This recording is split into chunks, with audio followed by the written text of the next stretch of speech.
Evangelho há mais de 60 anos. Não vou falar quantos, porque aí vocês vão ficar calculando a minha idade atual e eu não quero.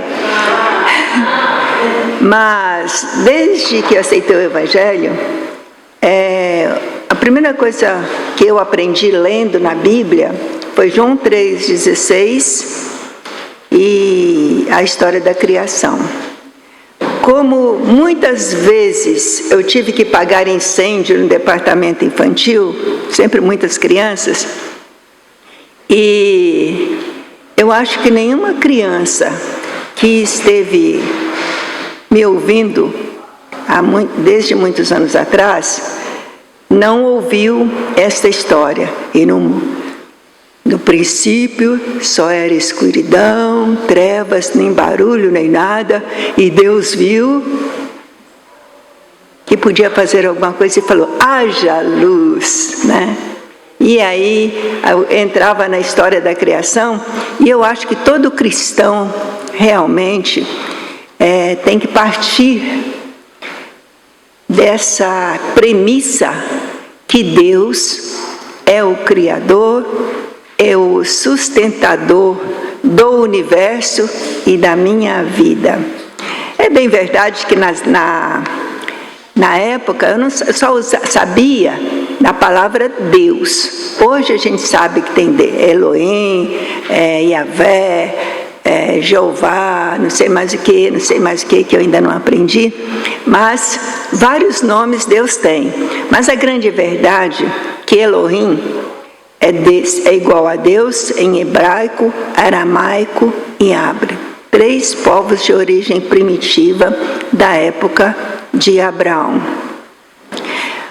O significado de Deus para estas religiões, para esses povos, judeu, significa plenitude de poder, quer dizer, poder total sobre todas as coisas, dignidade, sabedor do que vai fazer e grandeza ilimitada. Todos os poderes da eternidade e da infinidade. Quer dizer, Deus, quando você imagina Deus assim, você não pode colocar nenhum outro substituto no lugar de Deus. E eu vim de uma igreja católica onde tinha várias imagens, eu sou daquele tempo de várias imagens. Depois veio um Papa que obrigou, as igrejas a reduzir o número de santos, mas agora já estamos aumentando novamente os beatificados. E eu não sei como é que vai ficar os antigos agora tendo que receber os novos. Vai dar uma confusão danada, porque os santos antigos tiveram um tipo de vida. Os de hoje a gente não sabe, com o movimento da internet, com a evolução do mundo, a gente não sabe se eles realmente são santos, foram santos o tempo todo, né? Mas a grande verdade é que para a gente viver bem, eu aprendi também com meus irmãos que começaram a frequentar todos eles eram beberrões, todos eles estavam com a vida destruídas por causa do vício da bebida. Não é que eles eram más pessoas, eles eram excelentes pessoas, mas a bebida distorceu a forma deles existirem e a vida deles não foi tão produtiva quanto poderia ter sido. E quando eles descobriram, quando alguém chegou para eles e falou assim, olha, a única maneira da gente conseguir superar os vícios, essa vida desgraçada que a gente tem no álcool, é assim mesmo que eles falam, tá? A gente precisa acreditar num poder superior. Eles não ensinam qual é esse poder superior, mas se for a Nossa Senhora Aparecida, a Nossa Senhora tem que estar acima de todas as coisas. Se for o São Sebastião, esse tem que estar acima de todas as coisas, porque para vivermos bem neste mundo, precisamos acreditar que é alguém acima de nós. Estava conversando ainda há pouco com a irmã Desculpa, esqueci o nome, Marta Martinha, e a gente estava falando, uma das grandes confusões no mundo atual, que os filhos nascem numa família, e mais tarde até aquela mãe que cuidou, que amamentou, e não tem mais poder sobre essa criança de educar, de fazer aquilo que ela acha que é correto, porque toda palavra, toda ação nossa que é para corrigir, preste bastante atenção, porque isso machuca até muitos profissionais, tá? Toda palavra que a gente vai falar para uma pessoa que mexe com o interior dela, às vezes ela fica com raiva da gente, ela não aceita.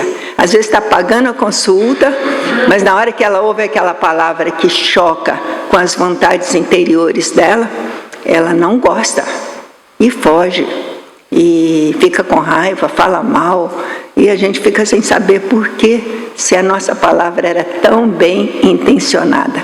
Bem, o livro de Gênesis tem relação com toda a história da humanidade. Domingo passado, o irmão Daniel trouxe a folhinha dele e eu falei para a gente guardar, porque era muito importante. Ele mencionou uma palavra. Moisés era um homem, talvez o mais instruído da época dele. Por quê? Porque ele nasceu no Egito, foi criado dentro da cultura egípcia e sabia então de toda a tradição e sabia que já existia uma forma de linguagem escrita.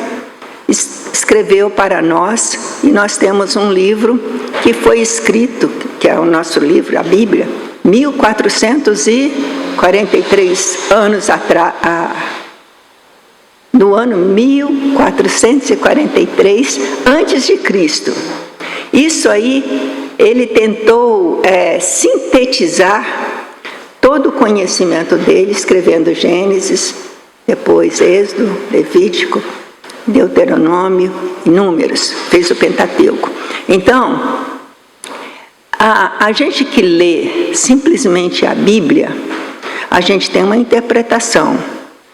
Quem lê, estuda num seminário, adquire outras interpretações. E quem lê, adquiriu conhecimento através de vários comentários, e pensa, tem outras interpretações. Com certeza o pastor Elias tem um montão de interpretações que ele pode interferir aqui na hora que quiser, mas este livro é a forma inspirada por Deus que levou Moisés a escrever esse livro. Eu sugeri que os irmãos lessem Gênesis de 1 a 50. Quem leu? Por favor, levanta a mão. Várias pessoas leram. Então, vamos convidar dessas pessoas que leram, 3 pessoas para vir aqui na frente. 3 pessoas, só quero 3, não quero todo mundo não, para ninguém ficar envergonhado, só 3. Pode vir, quem? Rápido, eu tenho tempo limitado. Tem que ser rápido, irmãos, por favor. Vem. Silvia, mais quem? Falta mais um. Só tem mulher, olha, os homens estão com medo de declarar que não sabem tanto, né? Vamos lá. Quando a gente faz uma leitura, em 50 capítulos numa semana, é uma leitura dinâmica, né? E então nós vamos ver o que impressionou a irmã Zilda ao ler Gênesis, o que impressionou, chamou a atenção da irmã. Gênesis tem várias histórias impressionantes, né? Fascinantes. Uma das histórias que me impressionou foi o encontro de Jacó e Esaú, né? Esaú estava com ódio mortal de Jacó, né? Jacó foge para a casa do tio Labão, com medo de ser morto por Esaú, né? E ficou 20 20 anos. Parou. Encontro do beijo. Ela focalizou uma história. Quem leu, completa aí na sua mente. Silvia. O que me chama a atenção, claro, tudo, né? A criação, literalmente, de tudo, mas a criação da família e as relações familiares, isso me chamou muita atenção. Qual foi a família perfeita que a irmã encontrou em Gênesis? Nenhuma família, né? É interessante isso, a gente observar, porque a gente busca sempre a perfeição. E ela não encontrou nas famílias dos patriarcas, primeira família do mundo, não encontrou ninguém perfeito. Uma das coisas que me chamou mais atenção agora nessa leitura que eu fiz foi que eles colocam assim, o terceiro filho de Adão, né? Deve ter tido vários. Isso. Mas Deus separou Abel, Caim e Sete. E Sete viu a fragilidade, porque eu acho que Sete ouviu muito de Adão e Eva, toda sobre a queda, a fragilidade desse relacionamento. Aí ele ensina para Enos, seu filho, que é neto de Adão, e aí ele invoca o nome do Senhor. Então, o primeiro momento que se invoca o nome do Senhor depois desse assassinato. Então, isso me chamou muita atenção. Aquele rapaz que perguntou. Não, mas não é. Esse é o filho da... neto da... já sei quem é. Juliana. Já sei quem é. Muito obrigada, então. O que era aproveitar das palavras? Falou a oportunidade. A irmã Cida foi impressionada com a história de Esaú e Jacó. A história, o comportamento de Jacó mostra como nós podemos aplacar o ódio cruel contra nós. O problema de Jacó e Esaú era o mesmo de Abel e Caim. Abel passou na preferência, e Caim era o mais velho, e Abel passou na preferência. Então ele ficou no lugar de privilégios, que era de Caim, e Caim matou Abel. Então o que Esaú está fazendo é a mesma coisa que Caim fez. Porque Abel, sem querer, passou na frente da preferência. Porque Abel ofereceu ovelha e Caim foi desqualificado para a primogenitura, porque o primogênito herdava tudo. Então, Caim foi desqualificado para a primogenitura e Abel tomaria a primogenitura. Então, agora, o plano de Esaú era fazer o mesmo com Jacó, mas não fez. Por quê? Porque Jacó usou o método de apaciguamento. A história, isso é maravilhoso para nós nos dias de hoje. É possível aplacar o ódio cruel contra nós se usar a maneira certa. Então, Esaú estava como forte, um exército, pronto para se vingar, porque se fazia isso. Se um mais novo tomasse a primogenitura do mais velho, esse mais velho matava o mais novo. Jacó estava pronto para ser morto, mas ele não tinha outro jeito. Quando ele falou, com as crianças, com as mulheres, deram presente, e foi fazendo isso. E depois, ele lutou com o anjo. Quando Jacó chegou perto de Esaú, ele estava orando, todo machucado, uma noite inteira lutando com o anjo. Esaú olhou para ele, chorou tudo logo assim. Agora, se Jacó chegasse lá, e aí, irmão, tá bom, resolveu essa parte. Quem sabe? Ele ficou, mas ele estava todo chorado. E Esaú olhou para ele e chorou. Isso é mais um sinal de apaziguamento. Nos ensina como nós podemos tratar aquele que nos odeia e com quem nós temos que lidar. É muito bonito.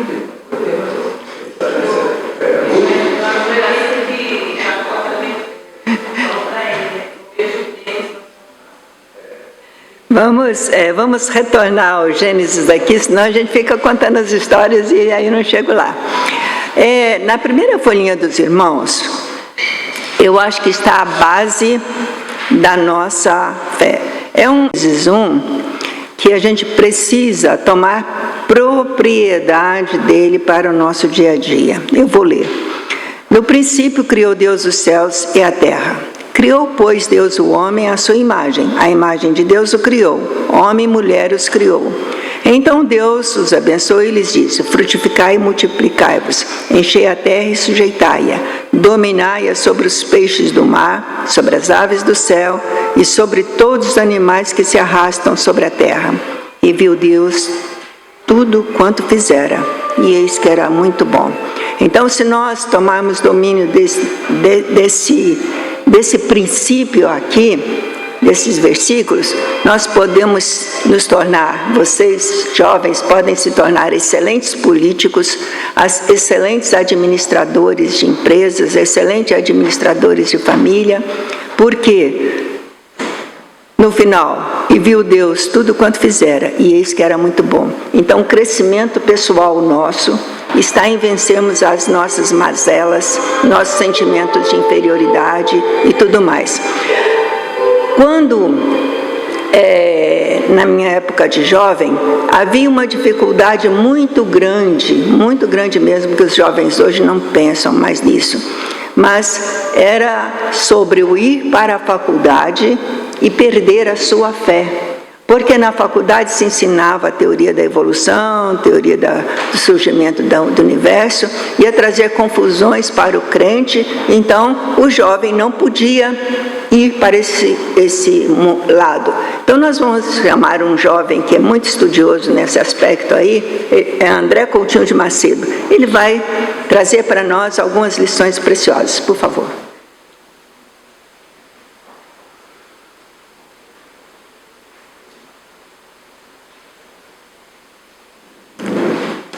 Bom dia, irmãos. Foi um pedido inusitado que eu recebi essa semana para falar um pouco, né?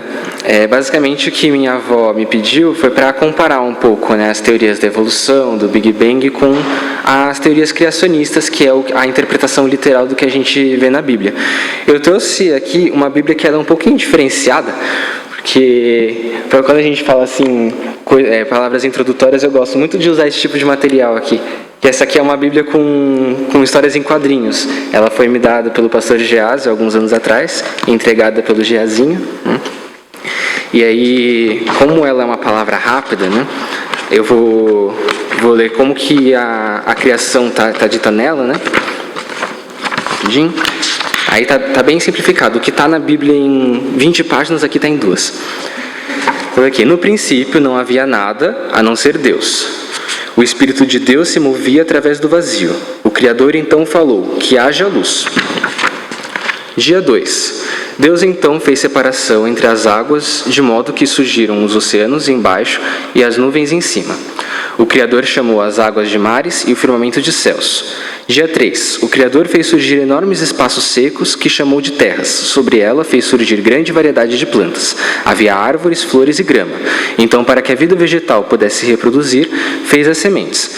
Logo apareceram os frutos, e a terra foi coberta de vida e beleza. E Deus viu que tudo aquilo era bom. Dia 4. Deus então criou o sol, a lua e as estrelas, colocando esses astros no firmamento para que iluminassem a terra e marcassem os dias, as estações e os anos. Dia 5, Deus criou uma explosão de vida. A terra e os mares se encheram de criaturas, dos grandes animais aos menores bichinhos, os selvagens e os domésticos, os que caminham sobre as patas, os que nadam e os que rastejam. Que os pássaros voem, bradou Deus, e logo o espaço acima da terra foi tomado por todos os tipos de aves.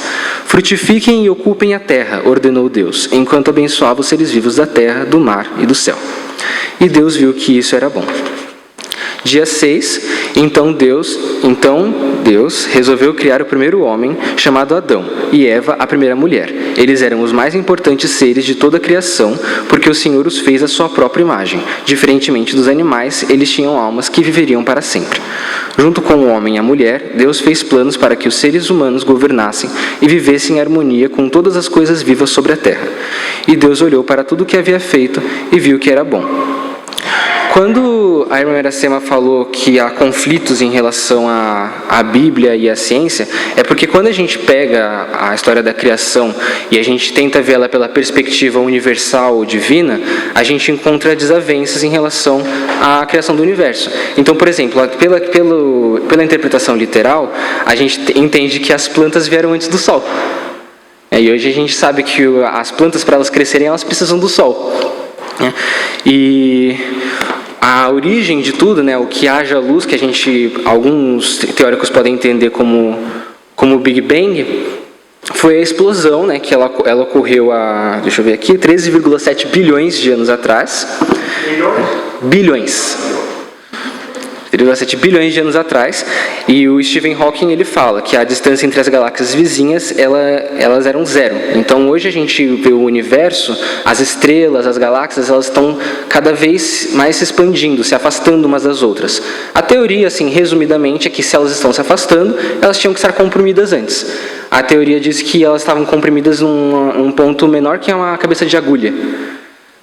E extremamente densas, e então houve a explosão ou uma super expansão e o universo como a gente conhece hoje.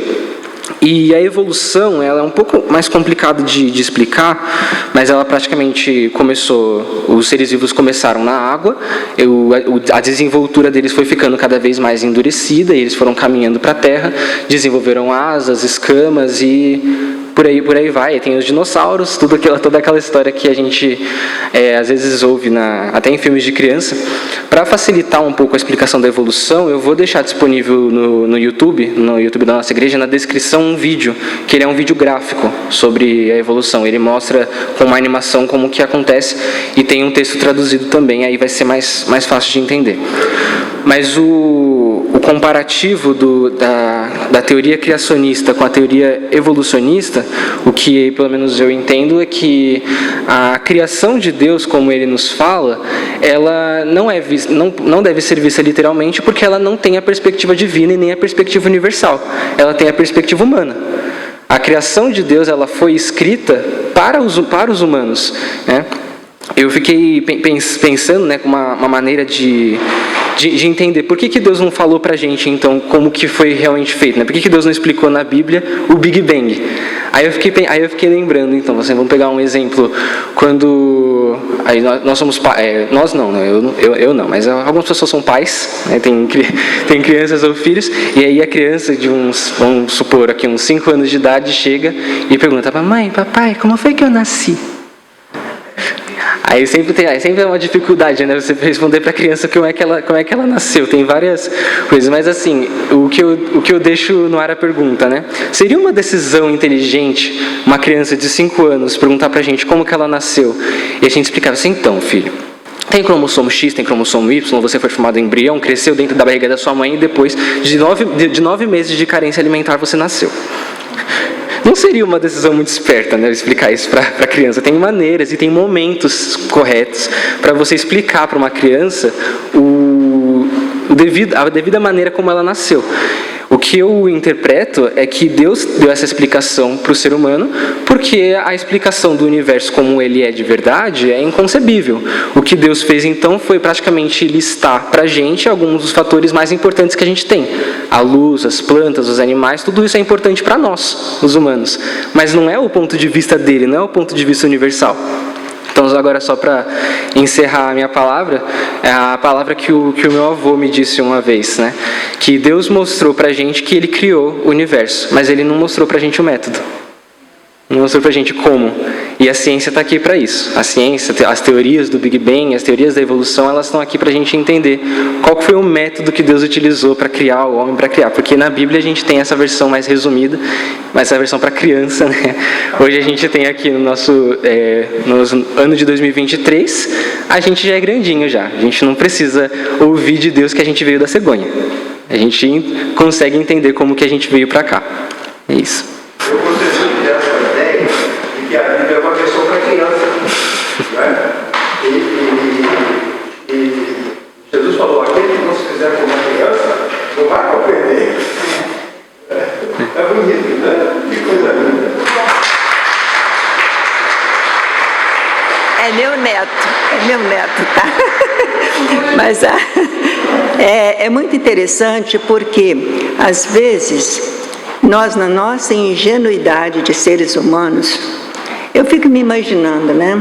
Quando eu olho para o universo, igual o salmista no Salmo 8, né? Quando eu vejo tudo isso, que é o homem mortal para que tu te lembres dele.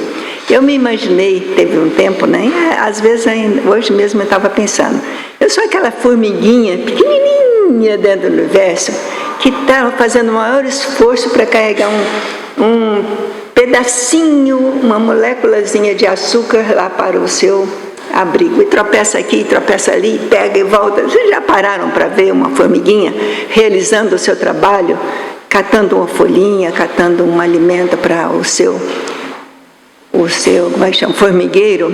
Eu fico me imaginando isso. Nós somos formiguinhas ou criancinhas bem pequenininhas que não entendemos nada, muita coisa, e não devemos ficar escandalizados. Mas a grande verdade é que quando a gente lê a Bíblia de uma forma literal, imaginamos um dia como 24 horas. Imaginamos uma progressão de uma árvore que nasce do chão, cresce e dá frutos. Também nós imaginamos, temos a nossa visão humana, mas Deus, para fazer tudo isso, não vamos questionar Deus, não vamos simplesmente aceitar que existe entre Deus e eu um mundo que nós vivemos e que devemos lutar para melhorar esse mundo. Gênesis tem um caráter explicativo e uma forma embrionária de tudo que vai se desenvolver mais tarde, inclusive toda a revelação. E sem ele é impossível entender a Bíblia toda. Grande parte das afirmações do Novo Testamento se encontram em Gênesis. E aí, os irmãos vão ver depois que os profetas citam. Por exemplo, quando você lê Isaías e vai terminar, lá no finalzinho, tá? Ensina como deveria ser o nosso relacionamento primordial com Deus. Isaías 65 e 66. Esses 2 capítulos são maravilhosos. Acho que vocês deveriam ler em casa para ver que os profetas têm uma visão do mundo como ele é e uma visão do mundo como ele será. E o outro lado é que a gente sabe muito pouco. Por exemplo, quando eu li Gênesis, só chamou minha atenção capítulo 3, verso 15, que fala: nascerá de ti, mulher, nascerá o homem, aquele que vai esmagar. Não fala o nome daquele quem é, né? Fala que vai esmagar a cabeça da serpente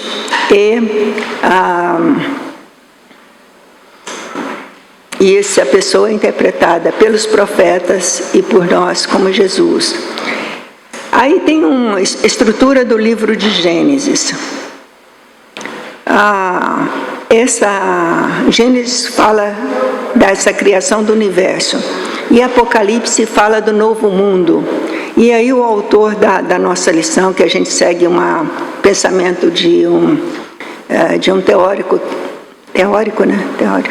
que escreveu a síntese da Bíblia para a gente aprender em humano. E os professores vão seguir mais ou menos essa linha, porque é tudo muito corrido e denso. Então, gostaria que os irmãos avaliassem esse mundo que foi criado, os problemas que surgiram nesse mundo e os problemas que serão resolvidos na eternidade. Por exemplo, Adão e Eva foram expulsos do jardim, certo?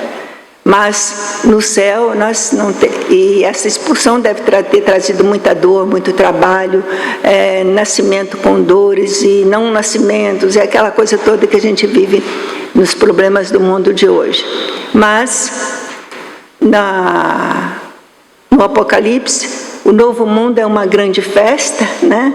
Onde não haverá noite nem dia, não haverá calor ou frio, nós estaremos todos confortavelmente vestidos em qualquer situação, não haverá choro, não haverá tristeza, não haverá fome.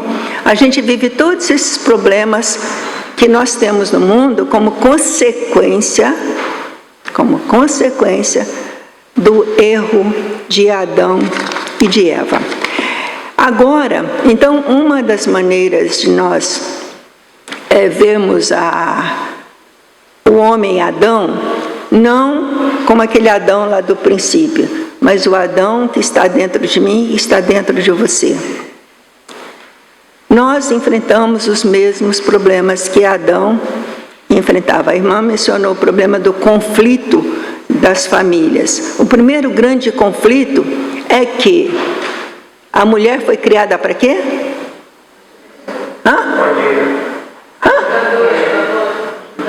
Ajudadora, companheira. Isso implicava o reconhecimento de Deus. Veja só, para mim, se a gente olhar a coisa na nossa vida atual, o reconhecimento de Deus, que é penoso demais você viver sozinho. Você precisa de alguém ao teu lado, né? A gente fica selecionando, não, este é pobre, este é muito rico, coloca defeito num, defeito no outro, esse é muito, esse é menos, esse sabe muito, esse sabe pouco, esse interfere muito no meu crescimento, e a gente vive o conflito de Adão e Eva. Então, primeiro grande conflito, e que nós deveremos pensar, é que precisamos de companheiro, precisamos de alguém para nos ajudar a cumprirmos os nossos objetivos. E Adão foi fazer o trabalho dele e deixou a mulher sozinha. Aí entra a cobra, entra a pobre da cobra. O que a cobra fez? O grande problema da cobra foi distorcer a palavra de Deus. E às vezes vem dúvidas na nossa cabeça, irmãos, que colocam em xeque a nossa fé, colocam em xeque o nosso viver cristão. Tem outro tipo de viver que é mais cômodo e tal. E a gente vive esse grande conflito. E a cobra continua lá perturbando a gente até hoje, né? Que nas histórias em quadrinho tem um diabinho de um lado com um garfo bem, e o outro anjinho, né? Os dois ficam lutando, e o pobre da figura, não me lembro qual é, porque na época que eu lia eu guardava algumas coisas, mas não guardava o nome da figura, mas é bem clássico nas figuras, nos quadrinhos antigos, um diabinho e o anjinho lutando na mente Aí, Jung, que foi discípulo de Freud, e que era judeu também, conhecedor profundo da lei de Moisés e do Pentateuco, toda a base religiosa de Jung, ele traz uma ideia que a gente poderia compreender. Ele fala dos arquétipos. Os arquétipos são coisas que estão dentro de nós, e às vezes está dentro do coletivo todo. E na época que eu estava estudando isso, eu vi que eu tinha muito medo de cobra, não podia ver cobra nem num desenho que eu já via, aquele negócio tudo meloso, tudo repugnante. Eu tinha muito medo. E um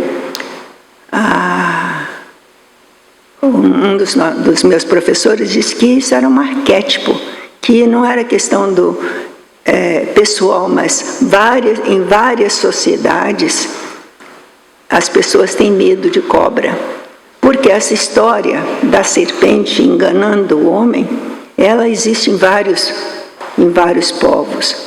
A história do dilúvio também, mas era mentiroso. Colocava a Sara em cada uma, eu vou te contar. Para ele preservar a sua pele, ele colocou a Sara e outros povos em grande perigo. Mas Deus não olhou para os defeitos de Abraão. Eu vou insistir com Abraão. E eu fico pensando, Deus insiste comigo assim como insistiu com Abraão. Ele quer fazer de nós uma grande nação. Alguma pergunta? Se não há, as palavras, as lições relevantes para hoje, também é do autor, tá? Não foi eu que inventei. Gênesis dá respostas que tornam a nossa vida significativa. 2. Ensina como deveria ser o nosso relacionamento primordial com Deus, de obediência, de respeito, 3. Mostra que Deus já planejou salvar o homem. Ele não planejou o pecado, tá? Porque a gente faz uma confusão danada. Então Deus é responsável pelo pecado? Foi Ele que criou? Não.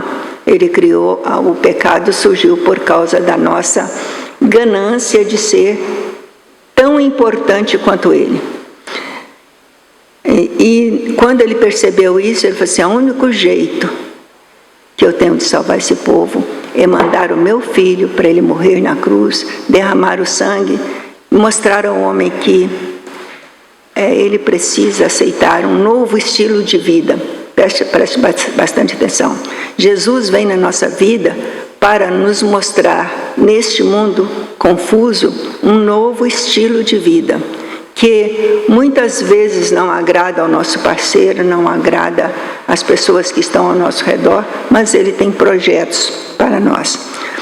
E ele ensina, Gênesis ensina que o valor das pessoas, tais como Abraão, Isaac e Jacó, que são os patriarcas, e José, está no fato de elas contribuírem para os propósitos redentores de Deus. Se você não aprendeu nada, se eu falei muito, mas não ficou nada, pegue em Gênesis, pegue como Deus termina, como Moisés termina o livro de Gênesis. Ele leva José para o Egito, José traz os irmãos dele e o pai. O pai fez jurar, e aí eu aprendi uma coisa com a Irene, as dúvidas dela de Gênesis, muito interessante, mas não cabe falar aqui agora. Talvez na discussão em classe ela possa dizer. Fez jurar que levaria Abraão para a terra onde ele estava. Os irmãos ficaram morrendo de medo, porque agora Jacó morreu, foi enterrado, José volta para o Egito, a gente vai ficar aqui nessa terra fazendo o quê? Aí eles pedem perdão. Ai, que bonito, eles pedem perdão. E José fala assim: quem sou eu para perdoar? Eu não sou Deus para perdoar. Mas vamos para o Egito, vamos voltar para o Egito todos. E Deus um dia visitará vocês de alguma outra forma. E essa visita que Deus fez foi levantar Moisés para tirar aquele povo do Egito, e a nossa próxima lição. Muito obrigada a todos, e vamos ao café, e depois logo em seguida a direção.